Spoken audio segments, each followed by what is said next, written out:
안녕하세요. 녹십자 아이메드 김상만입니다.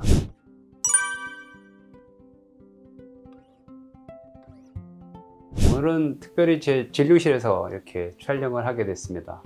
여러분들 제 방이고요.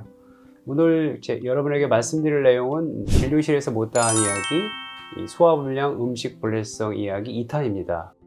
그래서 주로 제가 진료를 이렇게 하다 보면 음식 불내성 있는 분들한테 이렇게 얘기를 하면 증상들도 많이 좋아지고 되게 좋아들 하세요. 근데 이제 어떤 경우가 있었냐면 한 중학생인데 그 친구가 한 6개월 전에 와서 아토피가 되게 심하고 천식도 있고 이랬던 학생이었는데 6개월 정도 이제 식사요법하고 효소 치료하고 되게 좋아졌는데 좋아하지는 않는 거예요. 왜냐하면 어머님은 굉장히 좋아하는데 그 친구는 좋아하지 않아요. 그래서 왜 그러니? 너 뭐 치료가 안 됐어? 어디 아프면 더 있어? 그랬더니 아니래. 다 좋아졌는데 먹지를 못해서 그게 불만이라면서 입이 이렇게 나와가지고 저한테 그런 것도 먹어도 치료할 수 있는 게 의사 아니냐고 저한테 얘기를 한 적이 있어요. 그래서 제가 충격을 받았어요. 쟤는 성장기에도 있고 또 친구들과 어울려서 먹고 싶은 게 많을 텐데 그런 걸 먹지 못하면 오히려 치료에도 방해가 많이 되고 또 언제든 또 재발할 수 있겠구나 해서 오늘은 밀가루 음식하고 이제 만성 소화불량이나 이런 만성 질환이 어떻게 생겼고 또 정말 이런 밀가루를 먹고 싶다면 어떻게 해야 될지에 대해서 팁을 드리는 그러한 시간을 갖도록 하겠습니다. 밀가루 음식에 관한 질문은 외래에서 제게 굉장히 많이 받는 질문인데 첫 번째는 밀가루 음식은 먹으면 안 되나요? 라는 질문이 있고 두 번째, 밀가루 음식은 왜 문제가 되나요? 라고 물어보는 사람이 있고 밀가루 음식을 주의해야 될 사람은 따로 있나요? 이렇게 얘기를 또 질문을 하고요. 그 다음에 왜 이전에 젊었을 때는 자기가 밀가루 뭐 라면, 뭐 짜장면 얼마나든지 먹어도 소화를 다 시켰는데 나이가 들면 왜 밀가루 음식이 소화가 안 되나요? 이런 질문을 하시고 그 다음에 이제 밀가루 음식 중에서 면류, 뭐 수제비, 빵, 파스타 이런 게 있는데 이런 것들도 소화에 차이가 있나요? 하는 질문을 많이 받습니다. 그리고 또 면의 종류에 따라서 소화가 다를 수 있나요? 그리고 밀가루 음식을 그러면 잘 먹을 수 있는 방법, 내가 소화가 잘 되게 맛있게 먹을 수 있는 방법은 어떤 게 있나요? 라는 질문을 하고 그리고 우리 밀, 뭐 전통 밀 이거는 뭐 외국 밀하고 좀 다른가요? 소화가 잘 되고 건강에 좋은가요? 그렇게 얘기하는 사람이 있고 통밀은 뭐가 다른가요? 이런 질문들을 합니다. 그래서 오늘 영상을 보시면 이 질문에 대한 해답을 명확하게 얻으실 겁니다.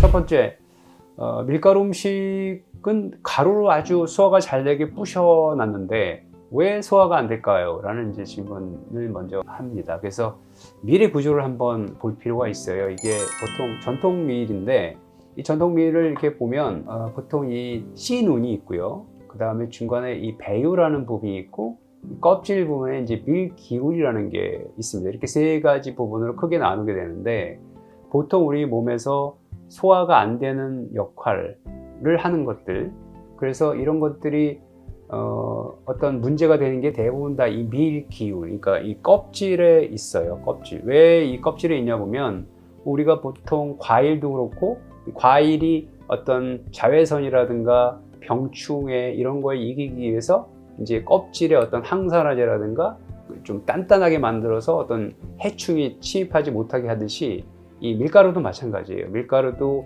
살아남은 그리고 계속 재배되는 그런 종자들을 보게 되면 이 껍질이 굉장히 단단하게 해야지만 병충해에 이길 수도 있고 또 그런 그 병충해에 잘 이기는 그런 밀을 계속해서 종자를 재배해서 하기 때문에 진화되어 오다 보니까 이 껍질에 대해서 이 밀기울의 그런 성분들이 되게 많은데 그 대표적인 성분이 여러분도 잘 아시는 이 글루텐이라는 단백질이에요.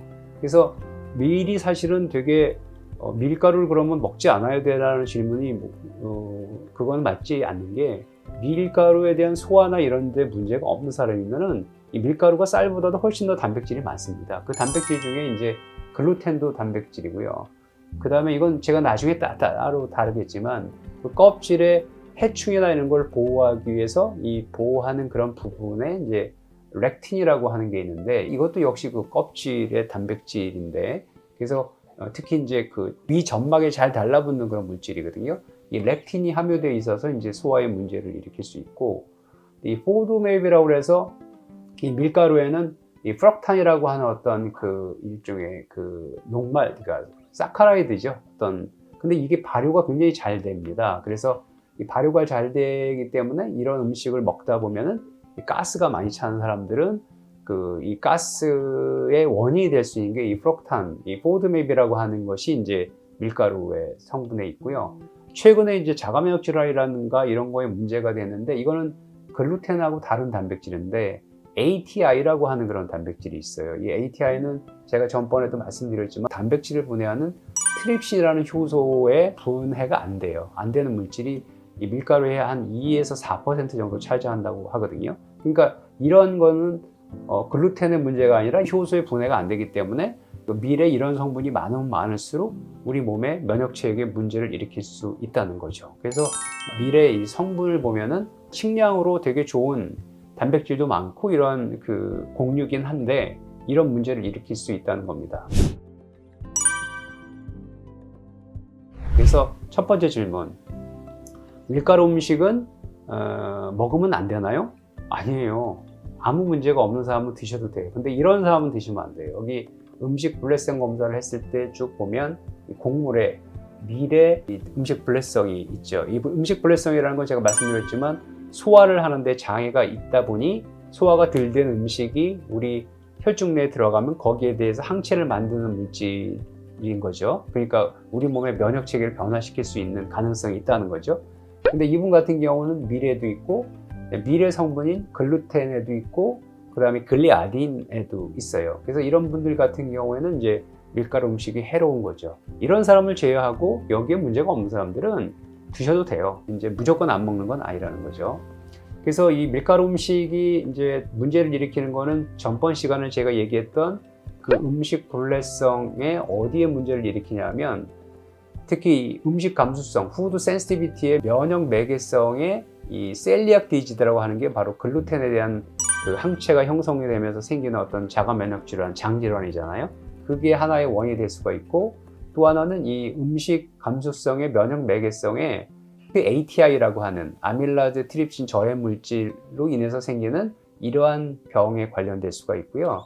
또 하나는 이 음식 감수성이 아니라 음식 불내성에 이 프럭탄이라고 하는 성분이 있기 때문에 그리고 이러한 그 글루텐이라는 단백질을 분해하는 효소가 상대적으로 적기 때문에 그래서 이렇게 세 가지 정도의 문제를 일으킬 수 있는 게 바로 이 밀가루 음식입니다. 그래서 그런 거를 이제 우리가 명확하게 파악을 하고 내가 이걸 어떻게 할 것이라는 거를 이제 생각해야 되죠. 근데 여기에서 이제 전번 시간에 제가 빼먹은 게 여기 제가 플록탄이라고 하는 그 일종의 포드맵이라고 아마 가끔 이제 이 건강 이런 방송에서 아마 얘기를 할 겁니다. 포드맵이라고 하는 거는 F가 이제 퍼멘터블, 발효되기 쉬운, 그 다음에 O가 올리고사카라이드, 올리고당, 그리고 D가 다이사카라이드, 이당류, 그러니까 유당이 대표적인 거죠. 그리고 그 M이 모노사카라이드, 단당류, 그리고 폴리오이라고 하는 이제 당 알코올류, 이것이 함유된 그 음식들을 이제 포드맵이라고 하는데 이 포드맵이라고 하는 거는 발효되기가 쉬워요. 그러니까 세균에 의해서. 그래서 이런 것이 들어가게 되면 특히 이런 것들은 소장에서 흡수가 되지 않고 대장까지 내려가거든요. 그래서 대장까지 내려가면서 이 장내 세균에 의해서 이게 발효가 되기 때문에 가스의 원인이 되는데 이 밀가루 음식이 바로 이런 프럭탄이라고 하는 게 이 포드맵에 속해요. 그래서 이 과민성 다형 증후군이 있거나 이런 사람들 같은 경우에는 밀가루 음식을 먹게 되면 또 가스가 차고 또 변이 묽게 되고 그렇게 될 수가 있어요. 이게 왜 변이 묽게 되냐면은 이 포드맵이라고 하는 거는 소장에서 흡수가 되지 않고 대장으로 내려가는데 그때 삼투 현상에 의해서 물 끌어들이기 때문에 그래서 이 변이 묽어지게 되고 심한 사람은 이제 설사처럼 나타나게 되는 거죠. 그래서 그 포드맵 다이어트 이런 거는 제가 다음에 다시 다른 그 영상에서 한번 여러분에게 좀 정확하게 말씀을 드릴게요. 나는 근데 밀가루에 불내성이 있고 정말 밀가루 안 먹으면 건강이 좋아지는데 그래도 먹고 싶을 때가 있지 않습니까? 라면 땡기는 날, 밀가루 음식이 정말 먹고 싶다면 어떻게 하면 좋을까에 대해서 제가 한번 공부를 해봤어요. 자, 그래서 그러려면 첫 번째는 글루텐을 줄여야 되잖아요. 그래서 글루텐을 이제 줄이는 방법은 이제